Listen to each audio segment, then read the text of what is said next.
Adivinen quién ha llegado. Ha llegado Alambrito.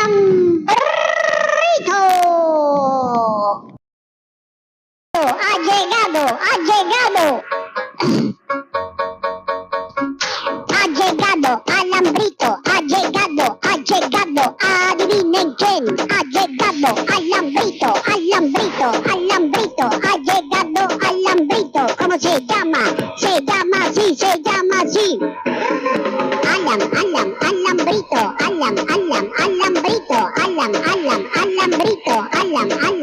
Alambrito. Alambrito. Alambrito.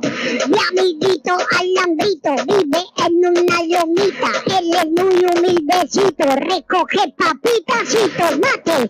Escuchen, él es muy humildecito, recoge papitas y tomates. Vive en una lomita y se llama Alambrito. ¿Cómo se llama? Se llama así. Alambrito, ha llegado. Alambrito,